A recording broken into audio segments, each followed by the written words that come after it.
ito, bibigay ko na ito mamaya sa mga...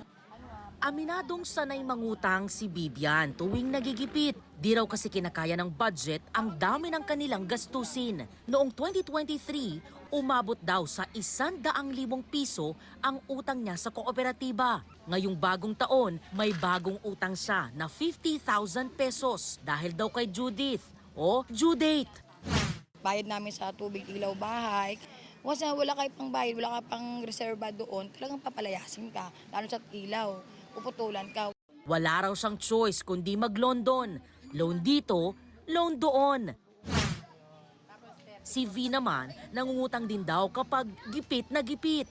Talagang as in wala ako. So pumapatol po ako dati sa 5-6. Sa datos ng Bangko Sentral ng Pilipinas nitong nagdaang bare months kumpara noong Setyembre, dumami ang mga Pinoy na nangutang nitong Oktubre, panahon na papalapit ang Kapaskuhan. Ang nangyari kay Bibian, posibleng debt trap na. Kung baon sa utang, may 3 strategy na minumungkahi ang BSP para makaalagwa. Una ay debt stacking, kung saan unang bayaran dapat ang utang na may pinakamataas na interest. Pangalawa, debt snowball, kung saan prioridad na bayaran ng mga loan na may pinakamaliit na outstanding balance o amount. Pangatlo ay loan restructuring, kung saan hinihiling sa mga bangko o lenders na gawing flexible at affordable ang pagbabayad ng walang penalty. Para rin daw makawala sa utang, mainam na humanap ng dagdag na racket o sideline para madagdagan ng income. Pero ayon sa isang financial expert, sakaling tumaas ang kita, kailangan alalay din sa gastos.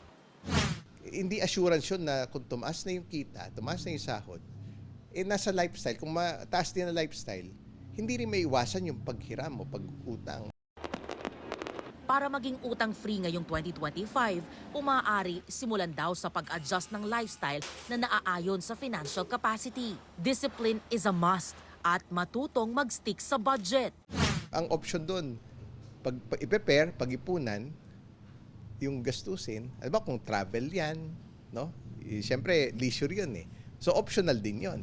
So, pwede siyang i-do away with muna pag hindi pa kaya. Kailangan stick muna doon sa necessities, yung mga pinakakailangan.